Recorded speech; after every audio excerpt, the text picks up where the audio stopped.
Kita po ba yung noo ko o yung kusina? Okay na po ba siya? yung noo mo muna, anak, bago ang kusina.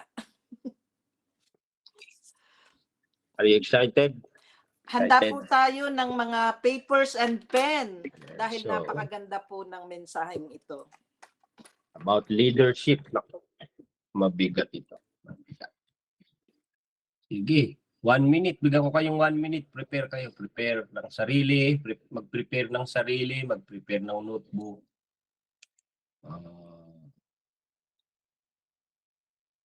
Mabigat. Mabigat ito. Mabigat. Mabigat na yata yung cellphone natin. Mahirap nang gumalaw. Marami ng...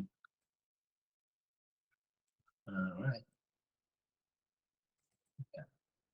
Sige, gusto ko lang malaman, Sister April, meron ba tayong isa o dalawang admins na wala rito? Sino-sino yung wala na hindi naka-attend sa amin? Para alam natin. Meron po ba? Meron? Sino?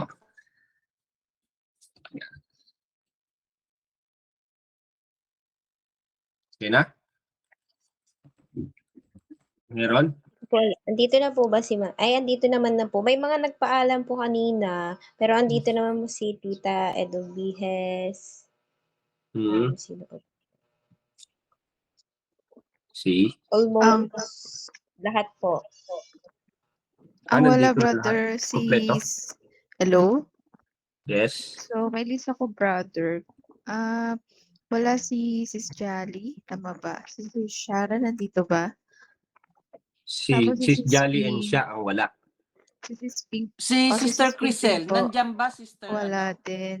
Wala din, Sister Crisel. Sister Crisel. Yung Sister Crisel na taga-Putlod, tama ba? Hindi, Si Crisel Crisel natin. Sabarin. Admin. Bahrain. Si Jeline, Sis Yolanda, Brother Richard, nandito ka ba? Wala din sa Brother Nakita ko si Richard. Brother Richard kanina, anak. Nakita ko. So yung Si Sis bagong my work. bagong ipopromote na leader nandyan, si Crisel, sila Mary Joy. Sa listahan ko, ang hinahanap ko ay, mukhang nandyan naman na lahat. Tama ba, Sis Rachel? Ang hinanap ko kanina si Sis Kathleen eh. Nandiyan na sis. Ayan, di ba nandito na si Sis Kathleen? Kompleto na. So ang ano natin, ang record natin ang wala ay si Sis Jolly and Sister Shaq. Tama ba? Sis Bing pa. Sis Bing, Sis Crisel, Sis Yolanda. Brother Richard. So, bilangin Anim. natin. 1, 2, 3, 4, Anim ang wala. 5. I'm here po, Sis Kesley. I'm here po. Shalom Ay, nandiyan na po. po si Sis Yoli. Sorry po.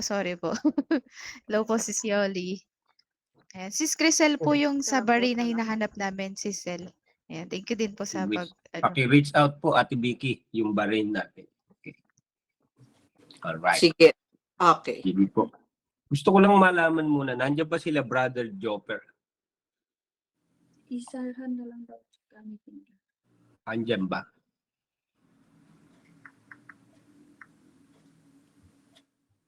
Pakiano mo nga, Sister Richelle. Nandiyan ba sila Jopper, sila ang... Inuyama boys. Hindi, I mean, iba kasi madaling nandyan. Ang gusto nating malaman, naririnig ba tayo? Kasi sa mentoring, pag nag-mentor tayo, siyempre, nag-get ba nila? Narinig na ba nila yung ganitong teaching? Para madali silang i-mentor. Yan, nagkagulo na tuloy. Parang hinahabol ng SAP 44 yata yung mga ano natin doon na. Kailangan ba ng ano doon? Reinforcement? Sige. So, paki-thumbs up kung ready na tayo. Are you ready?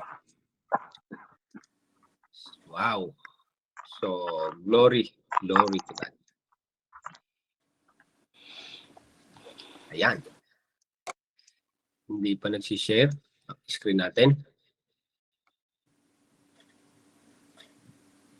Hindi pa. Okay na? Minsan late ito eh. Late. No? Ayan. Brother Richard, nandiyan na rin. Okay? Siguro, pagpasensya na rin ako, medyo late yung screen natin. Adjust na lang tayo ng konti dahil ang natin, internet. Alright. Wow. Sige. Let's pray. Father, in the name of Jesus, once again, we thank you, Lord. Muli, maraming salamat sa gawaing ito. Lord, sa matagal namin hinintay, pinaghandaan ng bawat isa, Panginoon, na leadership conference. Patungkol sa mga leaders na kami po ay mapalakas. At hindi lang yun, Panginoon, mas maintindihan namin ang salitang leader. Tulungan mo kami, Panginoon, dahil hindi basta-basta ang pagkakatawag namin. Tulungan mo kami, Lord, na mapalakas ngayon. Maunawaan ito. Patawarin mo kami minsan na iti-take namin ng lightly ang aming calling. Tulungan mo kami, Panginoon, na maunawaan din ang iyong inihahanda sa mga nag-alaga ng tupa. Sa mga nagtiyaga, nagtiis, Panginoon, katulad ni Apostle Paul. Tulungan mo kami, Lord, na ma-encourage tonight. Ano ba talaga, Panginoon, ang aming kailangan gawin bilang isang mga leaders. Lalo na po ang mga ngayon pa lang nagsisimula na mga leaders. Dahil napakahaba pa ng takbuhin. Napakahaba pa ng mga pagdadaanan namin. Napakahaba pa, Panginoon, ang aming paglilingkod sa iyo. Ayaw naming mawala sa ganitong klase ng pagkatawag, Panginoon. Lord, palakasin mo kami sa ngayong gabi. Magkaroon kami ng pusong hindi susuko.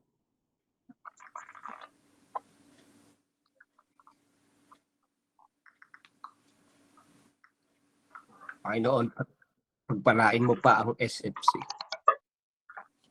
Pagpalain mo ang mga nag-sit-in, Panginoon. Pagpalain mo ang bawat isa na mga tinawag mong manguna sa iyong iglesia. Mabigat ang pagkakatawag, pero mabigat din ang pagyakap mo sa amin. Pagsama mo sa amin, Holy Spirit. Yes, Lord.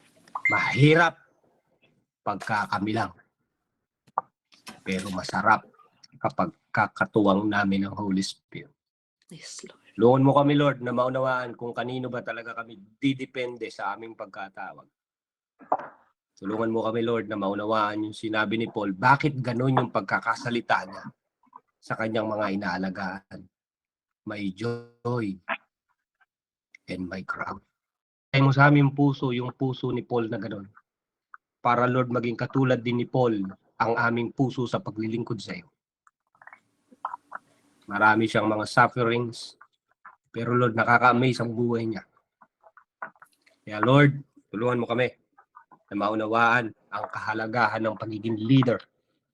Because naunawaan namin na hindi basta-basta ang posisyon sa church. Dahil hindi ka nakikipagbiruan sa pagkatawag mo sa amin. Kung pwede nga lang talaga, Lord, na ito ay sa tao lang. Matagal na naming iniwanan at sinukuan. Pero kilala namin ang tumawag sa amin. Kaya kami nagpapatuloy. Dapat siya at hindi kami iiwan, hindi kami pababayaan. Walang kapangyarihan ang lahat ng gawa ng demonyo sa Siblings for Christ at sa gawain ito. Patuloy na magtutuloy, lalago, maraming maabot at hindi lang basta nakakilala, kundi nag-apoy because of their relationship with the Holy Spirit. Kaya Panginoon, ganun din si Brother Reggie na magsasalita patungkol sa revival. Tulungan mo kami na magkaroon talaga ng revival sa aming buhay. Pagpalain mo siya at ang lahat ng nandirito. Even ang aming Bishop Abner, salamat sa kanyang buhay. Pastor Herbert Rodriguez, Pastor Roy Malit, Brother Mels Sagayo, and even Pastor Leo Pusta, Pastora Emma, mga pastors na nagsusupport sa Siblings for Christ, Pastora Mary. Hindi kami aabot dito, Panginoon, kung walang mahuhusay na mentor na pinadala ka. Mahuhusay na tagapayo na tinuturuan kami ng tamang way ng aming gagawin bilang mga batang mangangaral, batang nangunguna ng iyong iglesia. Matuto kami mag-submit sa kanila at mahalin, Panginoon, ang pagkatawag mo sa amin. Maraming salamat. Turuan mo kami na mas lalong maging tagasunod una sa udyok ng Holy Spirit. We acknowledge you, presence of the Holy Spirit na maunawaan ito. In Jesus Almighty God and precious name, everybody say, Amen. Amen. Amen. Amen. To God. Sige, Hallelujah. paki-thumbs up nga po kung sino pagising. Amen. Paki-thumbs up. Alright. Nako, bakit ganyan pa rin sa screen natin? Hindi nag-move. Hindi nag-move. Hindi naman ganyan yung screen dito. Dito ka na lang No? mag-share screen. Ba't dito ang bagal? Sister...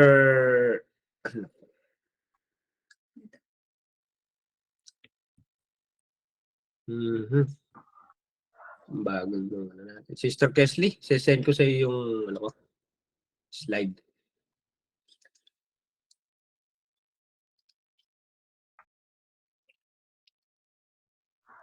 Sige. Hello, bro. Kaya ba? Sis Kesley, kaya?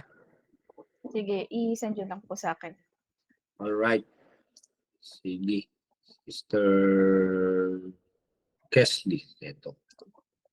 Ayan. Okay. 30 seconds lang. Mabilis naman si Kesley. Mabilis ito eh. Mabilis nga ang napasagot ni Brother Robert. Diba? Tama ba?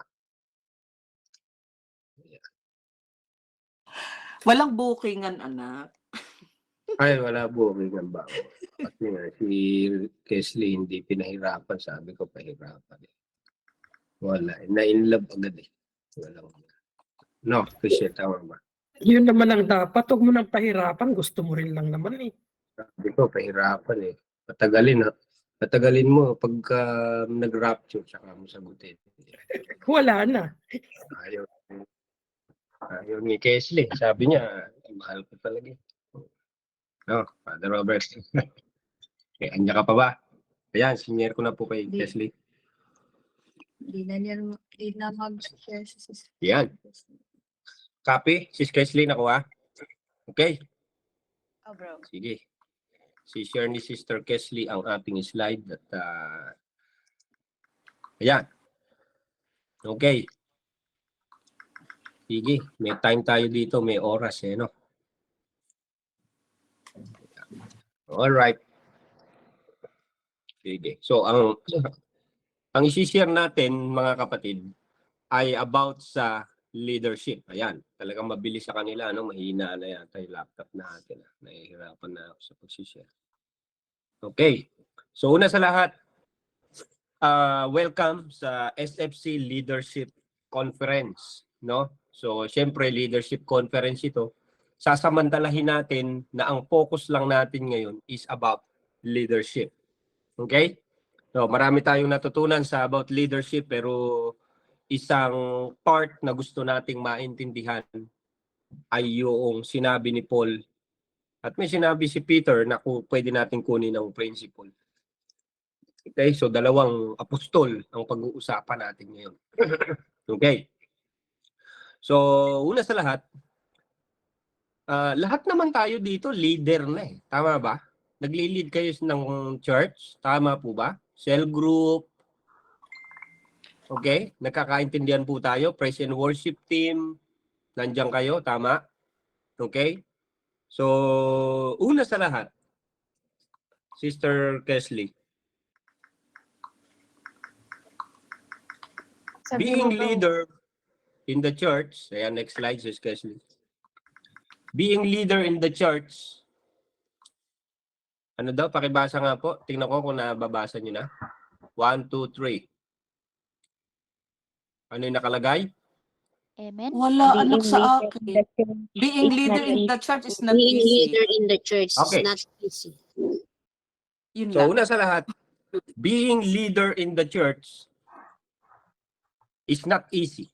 Dapat alam mo agad sa sarili mo na ang pagiging leader mo sa church ay hindi siya madali.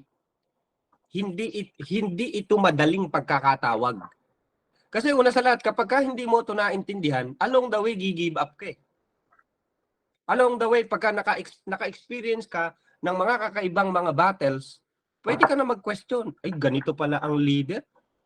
Ganito palang maging leader ng church? Kala ko okay maging church, ang sarap-sarap.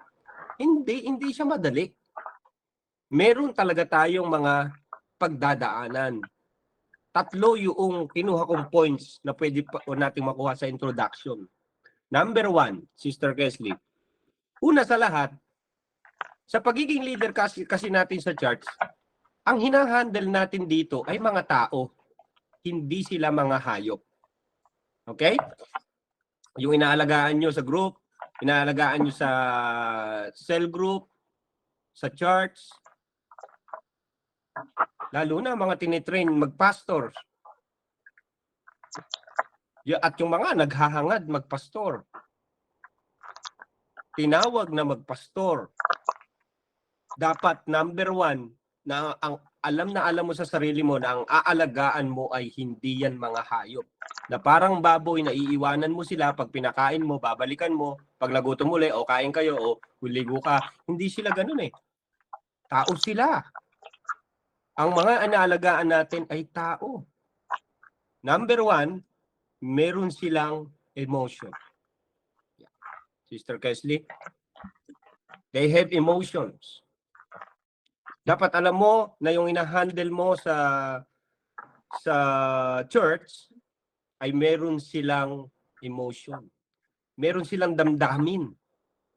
Kaya nga, dapat ang pananalita natin dito, tamang-tama lang. Yung way ng ating pag-approach sa kanila. May emotion kasi sila eh, may damdamin sila. Kung hayop nga lang sana yan, pagka pinagalitan mo ang pusa, hindi ka maiintindihan. Di ba? Pagalitan mo ang ibon, lilipad lang, wala nang problema. Pero minsan, hindi kasi ganun ang ating mga inaalagaan eh. No? Nasa children ministry ka, lalo na mga bata. So una sa lahat, kailangan mong maintindihan may emotion sila. Pangalawa, sila people change. Nagbabago yung mga taong inalagaan mo, yung ina-handle mo. Ganun talaga. May situation na pabago-bago ang tao na inaalagaan mo. Wala mong gagawa. Kasi nga, disenyo siya sa kanila ni Lord yun eh. May emotion sila. Magbabago sila. Minsan maayos sila ngayon, next time hindi. Nagbabago ang tao. Dapat aware ka doon. Dapat alam mo yun na gano'n yung hinahandle mong tao. Okay? Bilang isang leader. Pangatlo, situations of people change. Nagbabago. Hindi man gusto ng tao na magbago ang kanyang karakter, pero binabago ng mga sitwasyon ang kanyang karakter. Okay naman mag-serve yung hinahandle mo, kaya lang biglang nagkaroon ng problema sa pamilya. Naintindihan mo yun? So kailangan bilang isang leader, nauunawaan yun.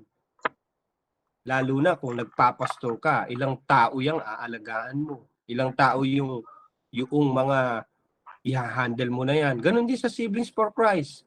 Sa ministries mo, yung mga nasa group. Nagbabago-bago yan. Itong number 4, makuha sana ito ng SFC.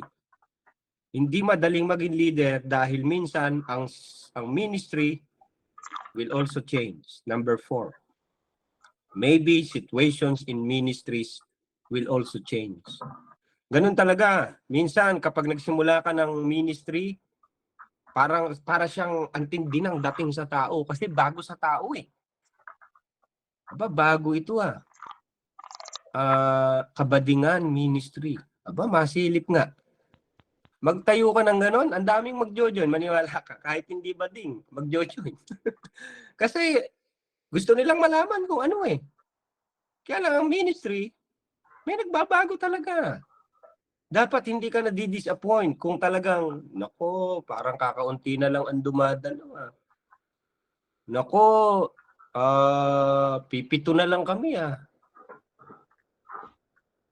Dapat maintindihan mo, nagbabago kasi ang tao, nagbabago ang sitwasyon ng tao, nagbabago din ang ministry na hinahandle mo. At dapat bilang isang leader, hihingi ka ng idea sa Holy Spirit. Holy Spirit, how can I handle this?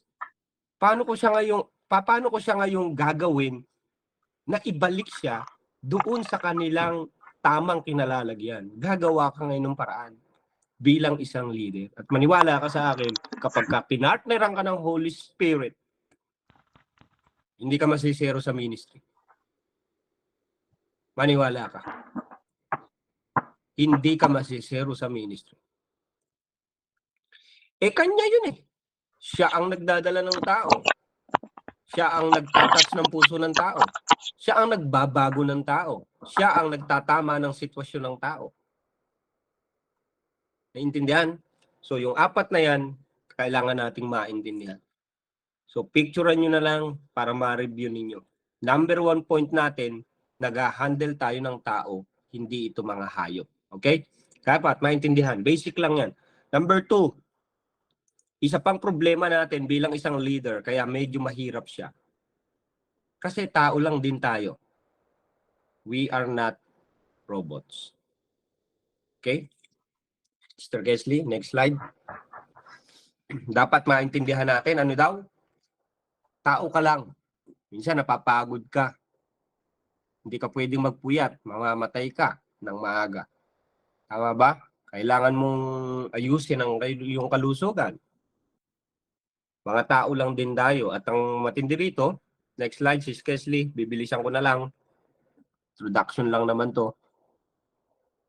Tayong mga leader na tinawag ng Panginoon, meron din tayong mga emosyon. Tama ba? Meron tayong damdamin.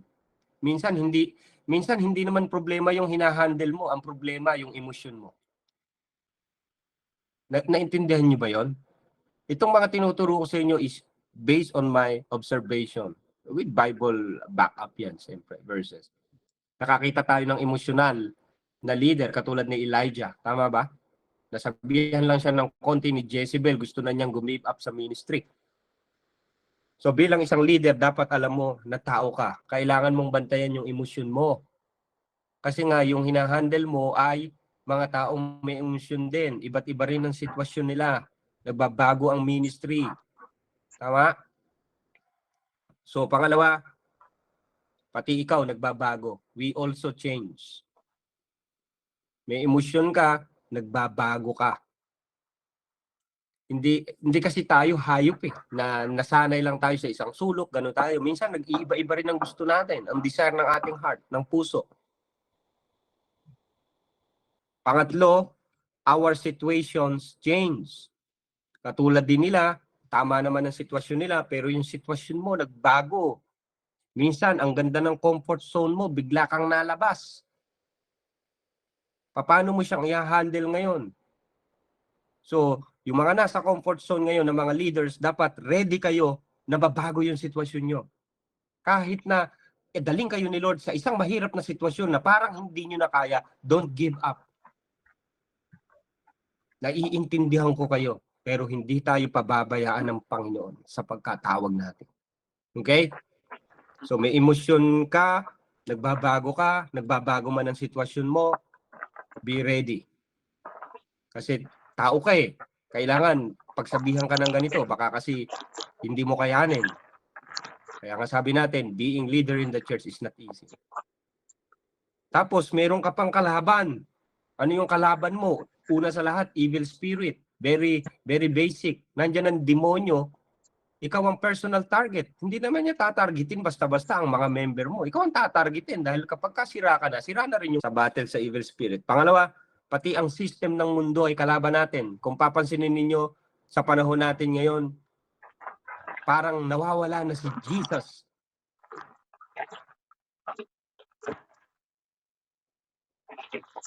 Ang mga tao ngayon ay lagi na lang silang makakakita ka, mga selfish na ang tao ngayon. In fact, minsan nangyayari sa atin yan.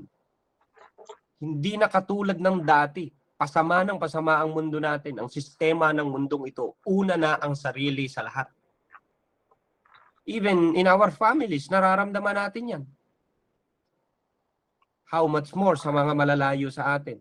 Pero sana, dito sa Siblings for Christ, hindi maging kultura yan. Tayo ay nagtutulungan, nagmamahalan, at ako po natutuwa kapag tayo ay nagsisharing pa.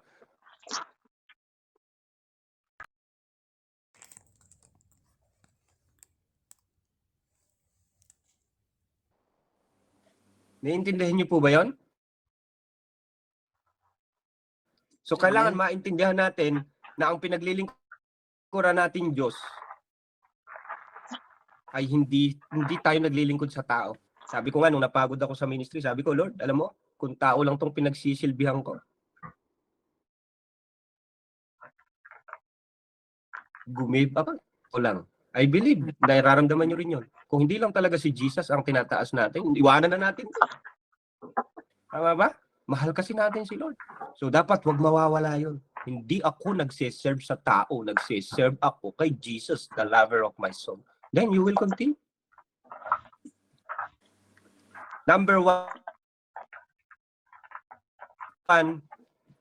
because God is so serious in our calling. Pray na muna ako dito. Baka makasakit ako.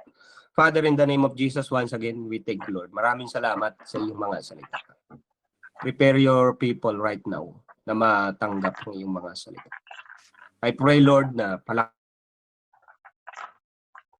mo kami, tulungan mo kami, ano ang mga dapat namin madinig. Bilang sa mga leader, Panginoon, dapat talaga tatagan loob namin sa mga ganito. Tulungan mo kami, including myself.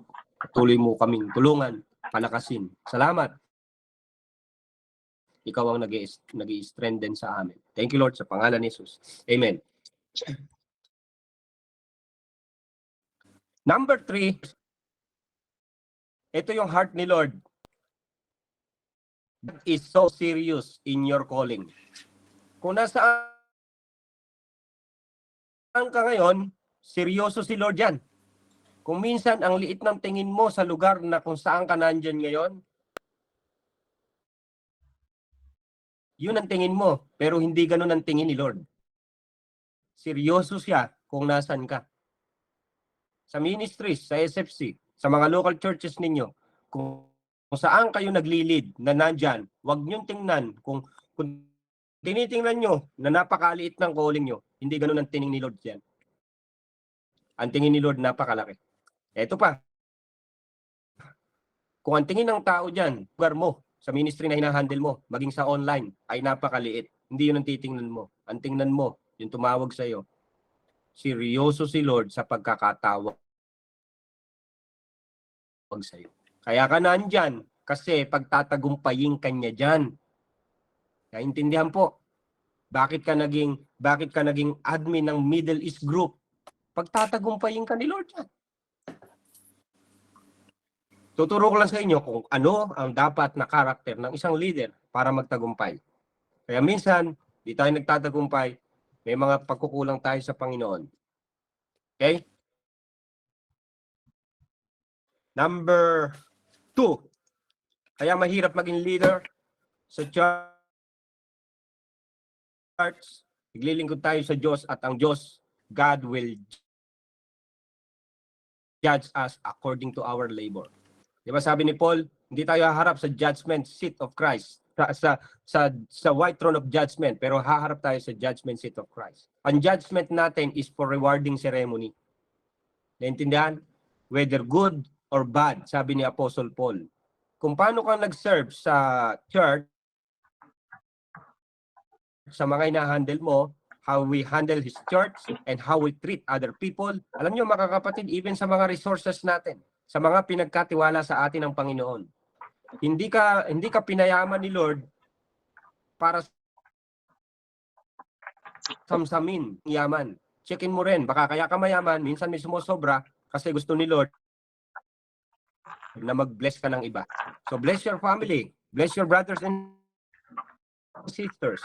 At kapag ginagawa mo yon, praise God. Okay? Even resources, lalo na sa pag-treat natin sa kapwa natin. Paano tayong nakikitrato sa kanila? At higit sa lahat, how we handle His church. Naintindihan niyo po yon? Kasi nakasalalay sa iyo bilang isang leader. Kung paano kang magli-lead ng church. So, yung tatlo na yan, na introduction natin, tinuro ko po sa inyo, paano nating maiintindihan ng leader being leader in the church is not easy. Paki-thumbs up nga muna kung naintindihan niyo na yung point doon. Being leader in the church is not easy. Nakakaintindihan po tayo? Okay? Hindi madali ang maging leader sa church. Yung tatlong reason natin, pinakita ko po sa inyo. Now, next slide, Mr. Kesley. Ito yung quote na binuo ko na sana maintindihan nyo. Okay, next slide. Sis Kesley. Ang sabi dyan, being a true leader in the church is not easy. If you are serving God and serving people easily, you are not a true leader. Because serving God and serving people has a lot of sacrifices.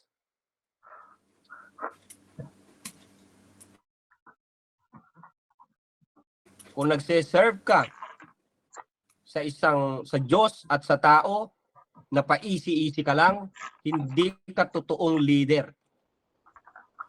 Dahil ang totoong leader na naglilingkod sa Diyos at sa tao ay marami siya talagang mga sakripisyo. Next slide, Sis Kesley.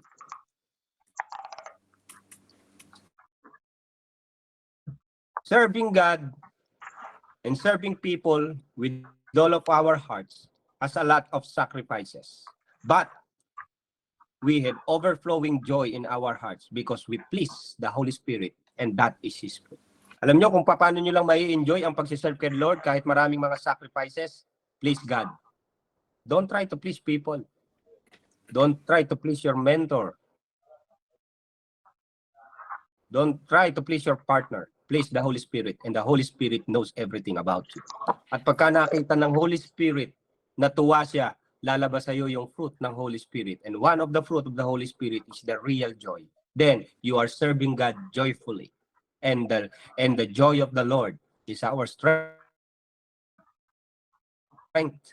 Gusto mo lumakas, palakasin mo si Lord, lalakas ka. Naintindihan niyo po yun? Next, Sis Kesley.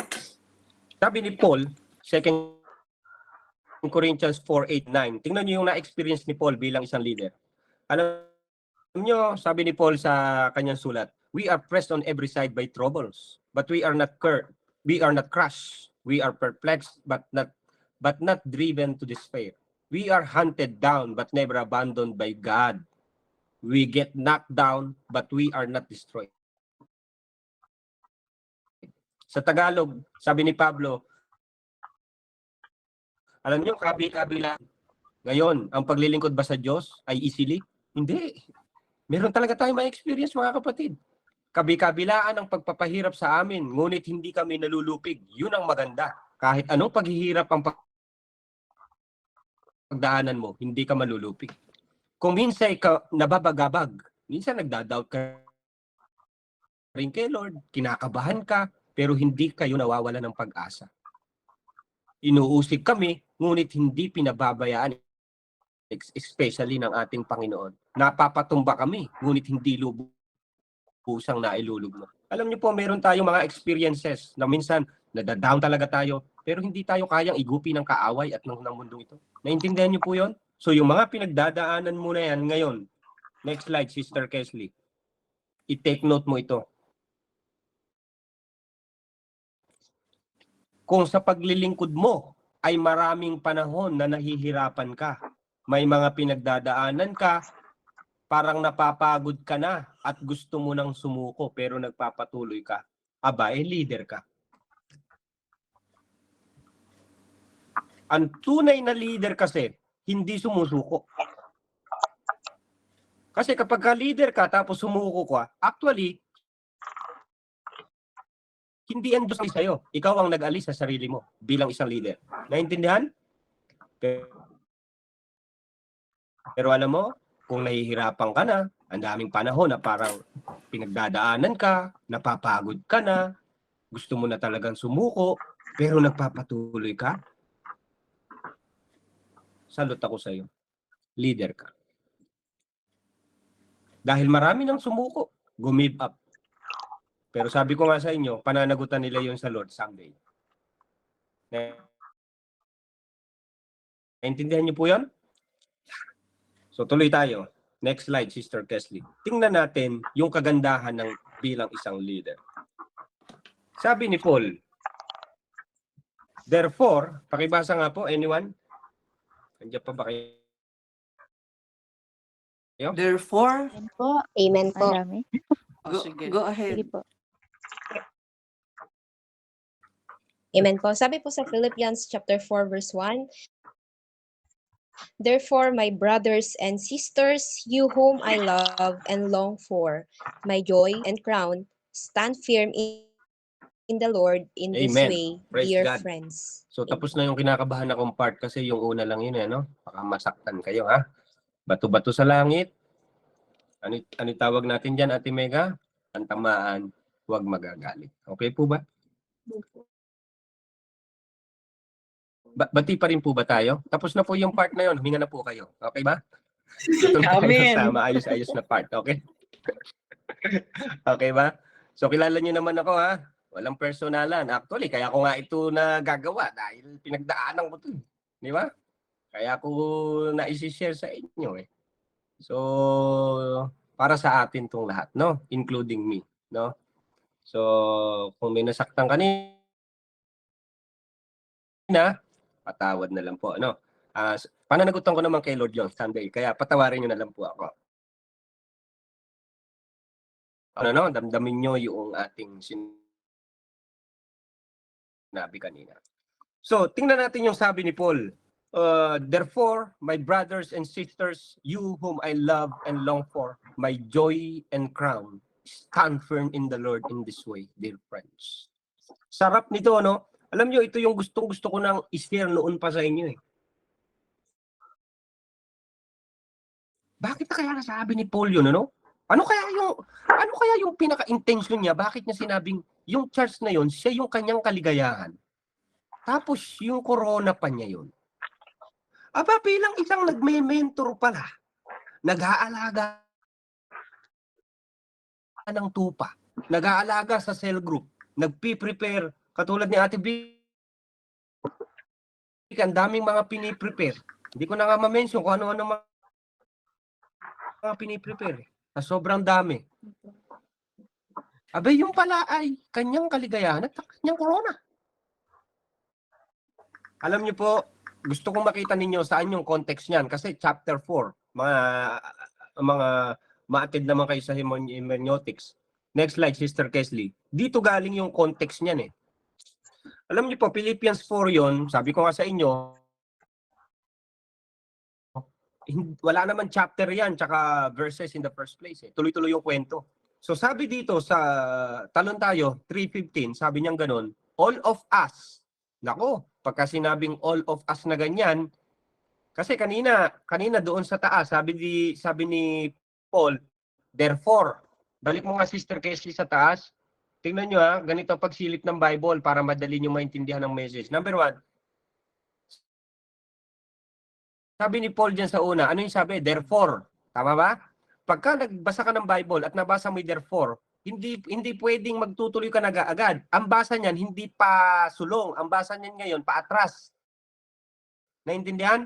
Kasi kahit anong basa mo pasulong, verse 2, verse 3, verse 4, ano yung therefore ni Paul doon? Hindi mo na agad makukuha yung kanyang message. Naintindihan? Kaya kapag kami nabasang therefore, ang basa ng Bible, hindi pasulong, paatras. For example, Romans 8:1, therefore, there is now no condemnation in Christ Jesus. O ano yung, bakit wala ng condemnation? Babalik ka ngayon sa chapter 7. Ganun ang basa ng Bible. Okay? But anyway, hindi yan ang topic natin. So next slide, Sister Kesley. Kaya bumalik tayo sa 3:15. Ang sabi ni Pablo, all of us. Aba, pambihira. All of us na naman. Ano yung all of us ni Paul diyan? Kaya mamaya, babalik tayo sa pinaka-point natin. Pero gusto ko makita ninyo rito, ang kinakausap ni Paul dito ay mga mature. Naintindihan? Sabi niya rito, all of us, then, who are mature, should take such a view of things. Ano yung view of things na yon? Nababalikan natin mamaya. Kapag ka daw ikaw ay isang mature Christian o isang mature leader, dapat ganito daw ang iyong view of things. And if if on some point you think differently, that too God will make clear to you. Wala, bahala na si Lord na magpaliwanag sa iyo kung hindi mo ito maintindihan. Naintindihan? So, ang sinasabi ni Paul dito, all of us na mga mature. Number one, kasi bilang isang leader, dapat mag-mature ka bilang isang Christian. Marami pala talaga tayong kailangan i-develop sa atin, especially our emotions, our personal character, dealing with other believers. Magkaiba kasi ang dealing talaga natin sa unbelievers, saka believers eh. Kailangan nating mag-mature. Ang sabi ni Pablo, should take such a view of things. Ano dapat ang isang bagay na laging nasa isip ng isang leader? Na mature, ha? Hindi natin pinag-uusapan dito. Hindi ko kayo kinakausap dito bilang mga immature Christian, ha? Right? Kinakausap ko kayo dito bilang isang mature Christian. Next slide, Sister Kesley. Ang sabi ni Paul, balik tayo sa 10, verse 15 kasi yan. Alam nyo ba kung ano ang dapat na mindset ng isang mature leader? Ganito po. Sabi ni Pablo, I want to know Christ. Take note nyo. Malalaman mo kung ikaw ay totoong mature Christian, you are interested more about Christ. Very basic. Sabi ni Pablo, alam mo si Pablo, matagal na siyang Kristiyano rito. Mature na siya rito eh. Nakakulong nga siya habang sinusulat ang Book of Philippians eh. Pero alam mo yung letter pa rin ni Paul sa kanya? Letter ni Paul? I want to know Christ. Aba, pambihira. Ang dami mo nang alam, Paul. Tapos gusto mo pa rin makilala si Kristo. Nag-aaral ka na ng theology class. Nag-aaral ka na ng hermeneutics. Ang tagal mo na sa Siblings for Christ. Even nagpapastor ka na ngayon. O baka may mga pastor dito. Tapos ang heart mo pa rin, I want to know Christ. Eh, ikaw ay isang mature Christian. Yun ang totoong mindset ng isang mature Christian. Pero kapag ka sinasabi mo, ang dami ko nang alam, leader na ako, pastor na ako, hindi ko na kailangan kilalanin sila. Hindi ka totoong mature. Maintindihan? Batang-bata kang mag-isip pagka ayaw mo na kilalanin si Kristo. Yes, to know the power of His resurrection and participation in His sufferings. Grabe, ano? Ganun ang mindset ng isang mature. Participation in His suffering. Kahit nagsasuffer ka kay Lord, masaya ka. Kasi mature ka na eh. Pansinin nyo yun. Maraming Christians, kahit ang daming pinagdadaanan, pero ang sasaya nila, mga mature kasi. Tingnan mo yung mga baby. Maka-experience lang yan ng konting persecution. Ay, ayoko na po umatin sa church.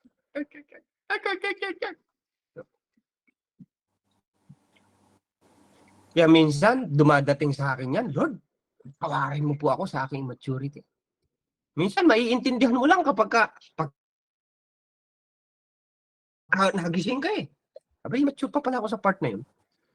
Kaya naintindihan ko talaga, being a leader, don't giving up.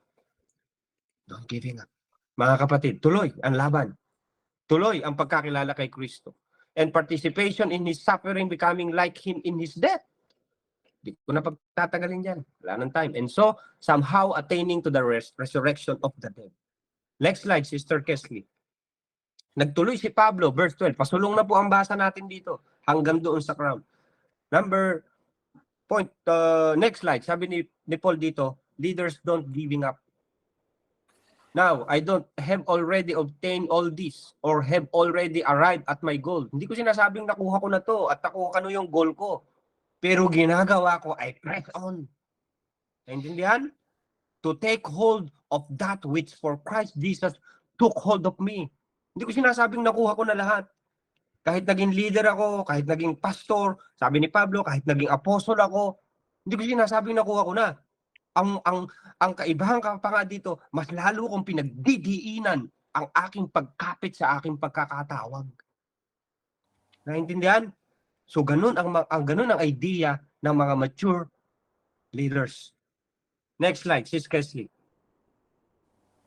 Ang sinunod ni Paul na isang mindset ng leaders focus always on heavenwards. Ang mindset niya wala sa mundo. Ang mindset niya heavenwards. Oh.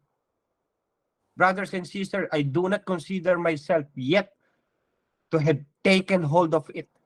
But one thing I do, kinakalimutan ko na yung forgetting what is behind.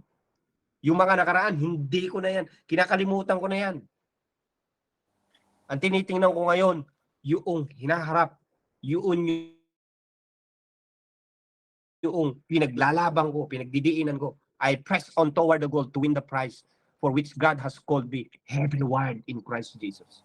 Laging ang mindset heavenwards, yun ang magpapalakas sa'yo. Alam niyo, sabi ni C.S. Studs, dalawang quotes ang babasahin natin, si Kesley, next slide. Sabi niya rito, si Charles Studd, if Jesus Christ be God and died for me, then no sacrifice can be too great for me to make for Him. Pag nalaman mo na si Jesus Christ ay Diyos, pero namatay para sa'yo, wala nang sakripisyong ibibigay ka na mahirap para kay Kristo. Kasi Diyos yun eh. Namatay para sa'yo. Next slide, si Kesley. Pangalawa, sabi ni C.S. Studs, narinig ko una ito kay Bishop 3 years ago. Laki ng tama nito sa puso ko. Oo nga, no, sabi ko. Only one life will soon to be passed.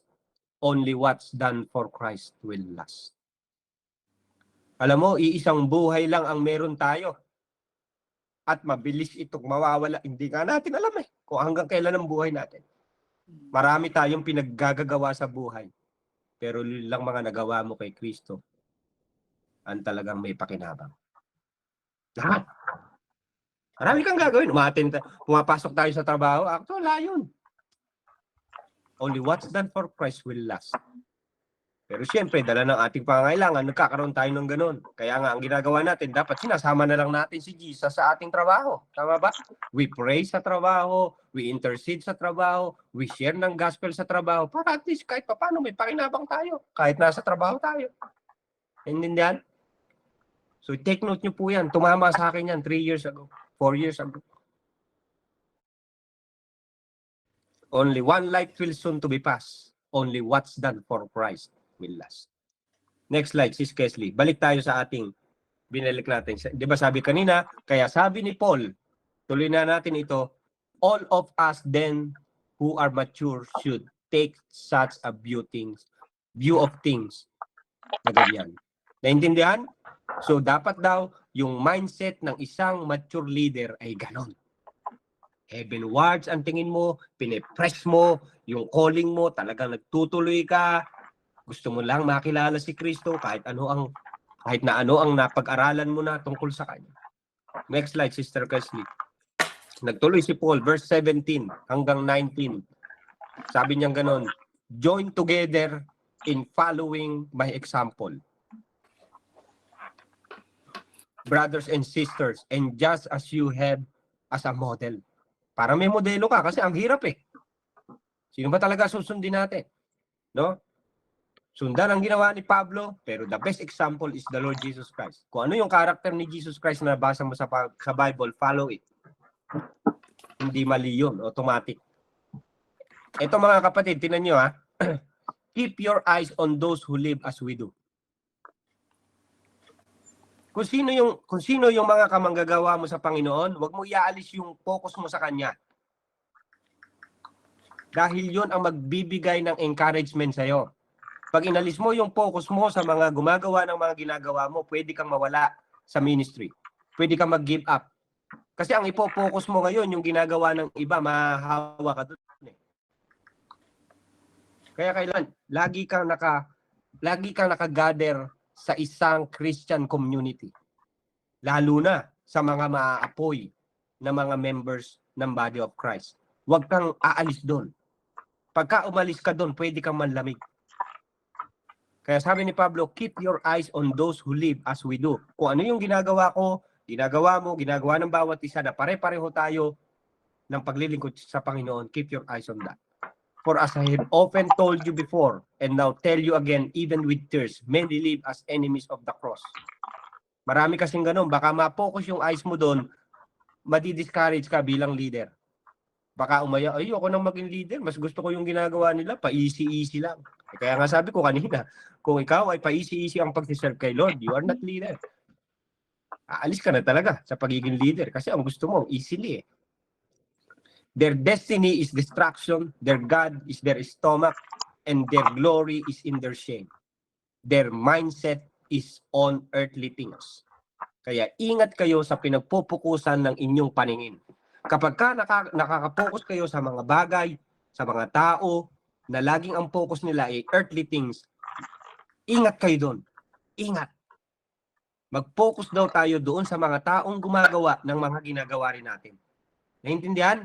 Kapag ka-gather ka kasi ng mga kamanggagawa mo sa Panginoon, hindi ka mawawala sa gawain ng Panginoon.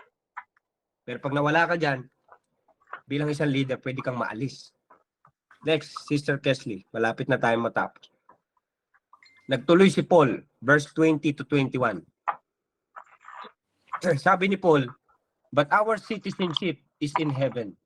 Naintindihan nyo? Kapag ka-leader ka, dapat ang mindset mo talaga heavenly. Kasi hindi naman talaga tayo taga rito, mga kapatid. Naintindihan? Our citizenship is in heaven as we eagerly await a Savior from there, the Lord Jesus Christ, who by the power that enables to bring everything under His control will transform our lowly bodies so that they will be like His glorious body. So kaya kailangan alam mo yun. So yan yung introduction ni Apostle Paul hanggang dyan. Kasi yan yung last verse ng Philippians eh. Bago siya makarating doon sa point natin kanina. So ano-ano yung mga tinuro ni Paul? Puro heavenly. Naintindihan? Tapos sabi ni Pablo sa mga inalagaan niya, nagtuloy siya. Next slide, Sister Kesley. Sabi niyang ganon, therefore, my brothers and sisters, therefore, ngayon alam niyo na kung ano yung dinetherefore ni Paul dyan ngayon? Yung chapter 3. Naget? Naintindihan niyo na po? Pinaliwanag niya yung chapter 3, hindi tayo taga rito, heavenwards dapat ang mindset natin, mag-focus tayo sa goal natin. Naintindihan? So therefore, my brothers and sisters, whom I love and long for, my joy and my crown, stand firm in the Lord in this way, dear friends. Ano yung sabi ni Pablo doon sa mga inaalagaan niyang church? My joy and my crown. Alam niyo po, hindi ko ma-explain sa sarili ko, hindi ko na kayang ipaliwanag sa inyo kung gaano ako kasaya kapag ka nag-grow kayo. Ganun din po ang, for example, kami ni Richelle, nag-handle din kami ng church dito sa Kumaki. Pag nakita namin nag-grow ang church, iba yung saya eh. Naintindihan niyo yun? Nakakita na ba kayo noon na isang mentor niya tapos nasira yung cell group, hindi man lang siya nalungkot? Hindi totoong mentor yun. Hindi totoong leader yun. Maniwala kayo sa akin. Hindi totoong shepherd yun. Biruin mo. Dapat ang totoong shepherd kasi, alam nyo, isa lang ang mawala sa flock, katulad ni Jesus Christ. Hinahanap niya yun. Ganun yung totoong shepherd. Nag-get? So kung ganun yung heart mo, ikaw ang totoong shepherd nila. Ikaw yung totoong nilagay ng Lord sa kanila. Pag kami nawawala sa cell group, nasan si ganito? Naintindihan niyo yun? Hindi yung, basta umaten ka dyan, bahala ka. Kung wala ka, okay lang. Hindi ganun ang shepherd. Hindi ganun ang mentor. Ni hindi sila laman ng panalangin mo. Ni hindi mo man lang sila pinagpe-pray. Naintindihan? So ang totoong shepherd, ang totoong nag-handle ng flock, may care sa flock talaga eh. So ganun ang leader. Okay? At sabi ni Paul, dahil dyan, kayo ang aking kaligayahan. Hindi lang basta kaligayahan, kayo pa pala ang aking korona. Di ba mamamatay na si Paul? Sabi niya gano'n. Alam nyo, mamatay na ako. Sabi niya kay Timothy. Now, my time is near. Sabi niya gano'n. Gano'n ba sabi? My time is near. Parang I did it my way yata yun. Mukhang hindi yun ang verse. Ano? Okay. Oo. Ayan, tinatimingan na ako. Warm up na. Ano yan? Wrap up. Kala ko, warm up pa lang ako eh. Okay. Wrap up na pala. 9:35 lang daw, time mo. Ano yan? Aba. Sige. Okay, nasa na ba? Enjoy pa tayo. Ngayon lang Amen, amen, amen. Gusto niyo na bang tapusin? Gusto niyo na tapusin? Next slide. Nakakahiya dun sa ano natin. Isunod natin, anak. Kahit Next slide. Oo. Ayan, tapusin na natin ito. Pengin na lang ng 7 minutes.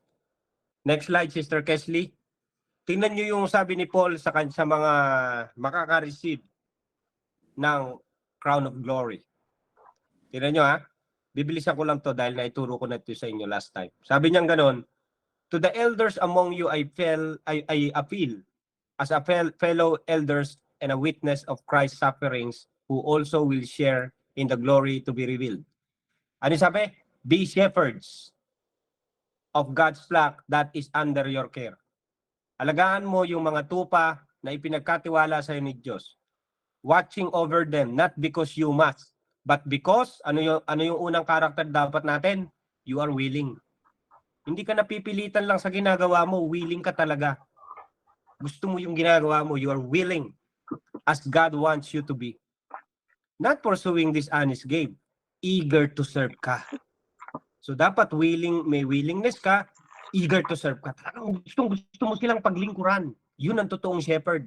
Pero kung ikaw nahubliga ka lang mag-shepherd, wala kasi okay lang. Hindi ka noon. Nandiyan ka na rin lang, seryosohin mo na. Naintindihan? Nandiyan ka na rin lang. Sabi ko nga noon, ikarir mo na. Okay? So willingness and eager to serve. Next slide, Sis Kesley. Ba't kasi 45 minutes lang ang hiningi ko kay Ate Vicky, no? Dapat pala 2 hours. Not lording it over those entrusted you. Hindi ka dapat parang Diyos sa kanila. Naintindihan nyo? Oh, dapat ganito lang ang gagawin nyo, ha? Oh, dapat ito lang, ha? Oo. Hindi ganoon ang pagiging shepherd. But being example to the flock. Maging example ka, maging huwaran ka sa kanila. At kapag gano'n ang karakter mo, sabi ni Lord, and when the chief shepherd appears, ano daw? You will receive the crown of glory that will never fail. Kaya alam nyo, yung hinahandle yung flock, sila talaga yung corona niya eh. Pero sabi ko nga, dapat tama yung karakter ninyo. May willingness ka, hindi ka talaga napipilitan, hindi ka parang Diyos sa kanila na parang kinokontrol mo, ito dapat. Hindi ganoon. Pagka ganoon, walang crown of glory yon. Nasasakal ang church eh. Naintindihan? Controlling spirit yon. Pero pagka tama ang iyong paglilingkod, and when the chief shepherd appears, you will receive the crown of glory that will never fade away. Tapos na po tayo. Next slide, Sister Kesley. Nagtuloy si Peter, sabi niya ganun. In the same way, sabi niya ganun, you who are younger, submit yourself to the elders. Kaya kailangan may submission talaga eh. Both yan. Both. All of you. Sabi niya ganun. Hindi ngunit leader ka, para ka nang mayabang diyan sa hinahandle mo. Dapat, ikaw pa nga ang nakikitaan, di ba? Example to the flock, humility. No?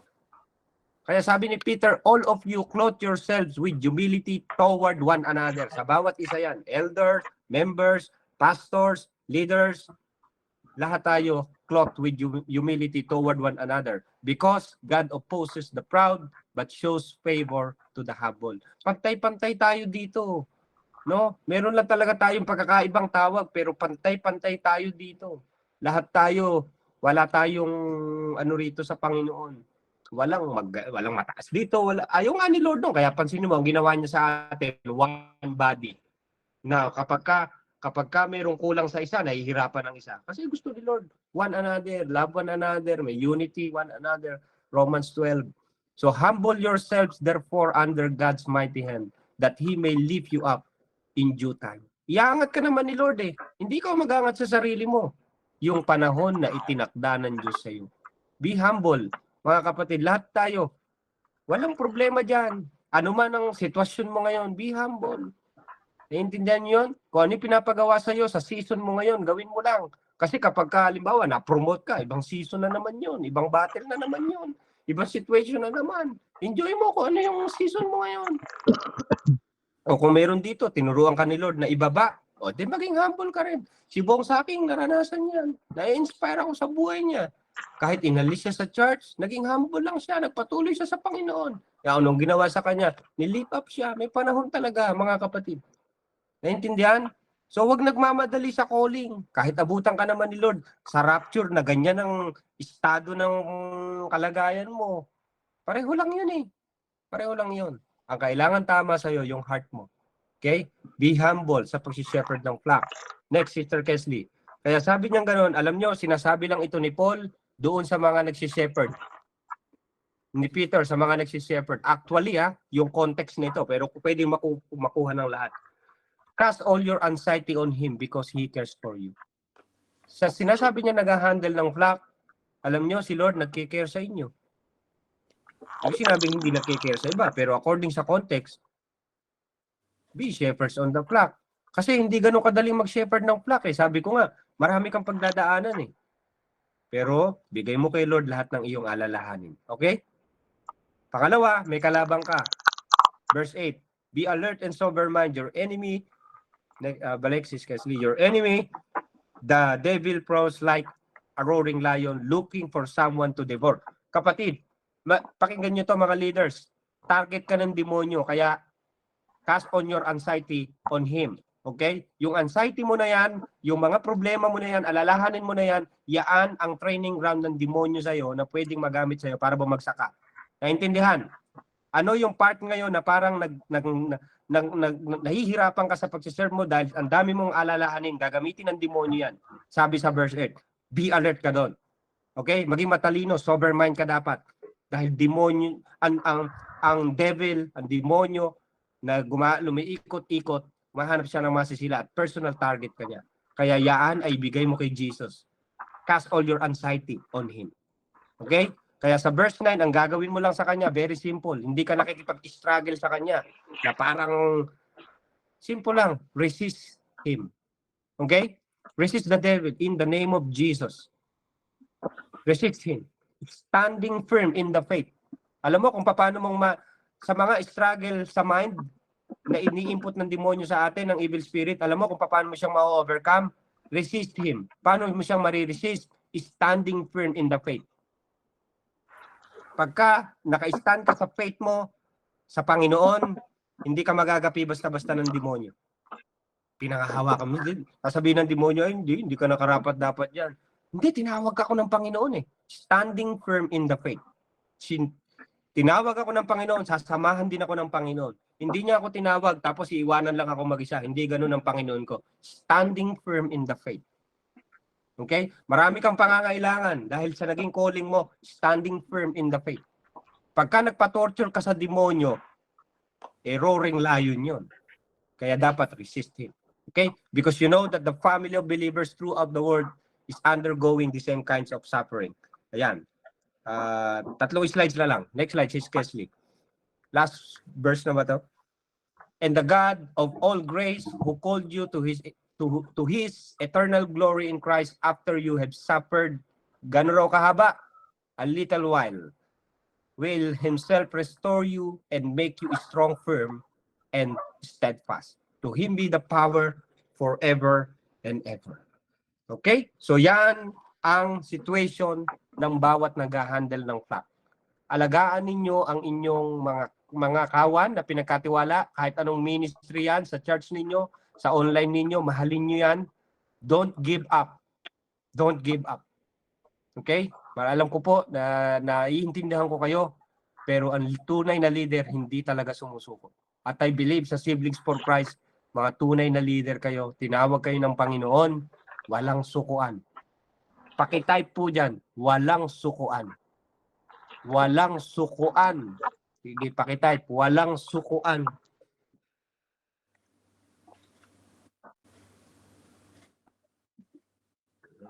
Baka walang mali yung type mo, Rizal, ha? Okay. Walang sukuan. Sige. So ano man ang problema na pinagdadaanan, walang sukuan. Nako. Iiyak ako sa next slide natin. Next slide, Sister Kesley. Now, gusto ko pong iwanan ito sa inyo. Last ano natin. Alam niyo po, sa ating calling, alam ko po marami kayong pinagdadaanan at marami pa kayong pagdadaanan. Isa ang napansin ko na kailangan nating panghawakan. Makinig kayo dito, please. Please. Kailangan mo makakuha ng best encourager. All right? And the best encourager is the Holy Spirit. Given na yun. Alam natin yan, talaga si Lord. Nandiyan, hindi tayo pababayaan. Pero alam niyo po ba, merong isang lingkod ng Diyos na tinuruan niya tayo kung paano nating i-encourage ang ating sarili at kailangan nating maintindihan ito. Next slide, Sister Kesley. Ito yung time na gusto ko nang sumuko noon. Pero ito yung nabasa ko, binigay ng Lord sa akin. Si David, pinagsasabihan siya ng mga tao, papatayin na siya, and David was greatly distressed for the people spake of stoning him. Biruin mo yung kalagayan ni David, papatayin na siya, babatuhin na siya hanggang mamatay because the soul of all the people was grieved. Lungkot na lungkot, inis na sila kay David. Every man for his sons and for his daughters. Alam mo yung ginawa ni David? Alam niyo kung ano? But David encouraged himself in the Lord, his God. David encouraged himself in the Lord, his God. May darating ang panahon sa inyo, mga leaders, na parang kahit ako hindi kita kayang i-encourage. Okay? Hindi ka kayang i-encourage ni Ate Vicky. Hindi ka kayang i-encourage ng pastor mo, ng pamilya mo. May panahon na ikaw lang ang mag-e-encourage sa sarili mo bilang isang leader. Kaya, pag-aralan mo na i-encourage yung sarili mo. Okay? Hindi ko kayo mababantayan lagi. In fact, ako rin. For example, makapagbigay din ako ng payo sa inyo ng maganda.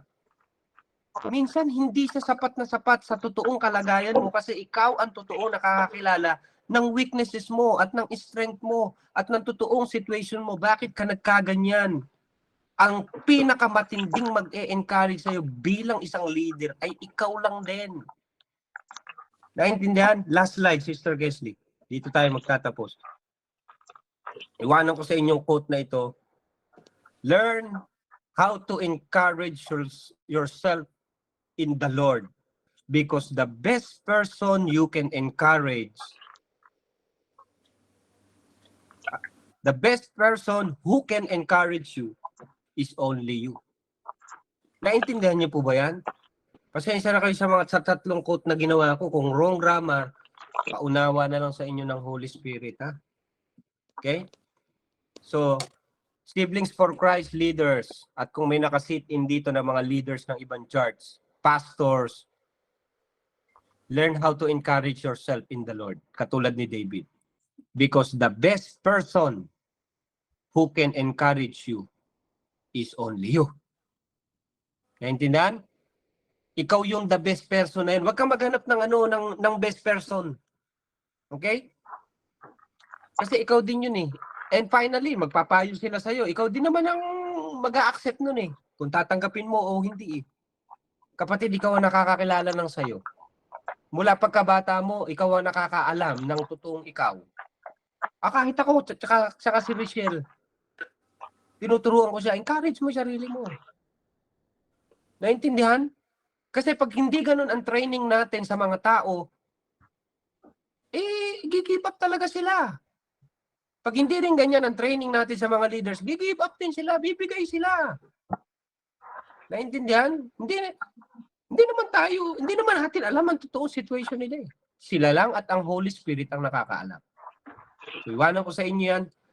Learn how to encourage yourself in the Lord, because the best person who can encourage you is only you. Manalangin po tayo. Father, in the name of Jesus, once again, we thank you, Lord. Maraming salamat sa iyong mga salita. Salamat sa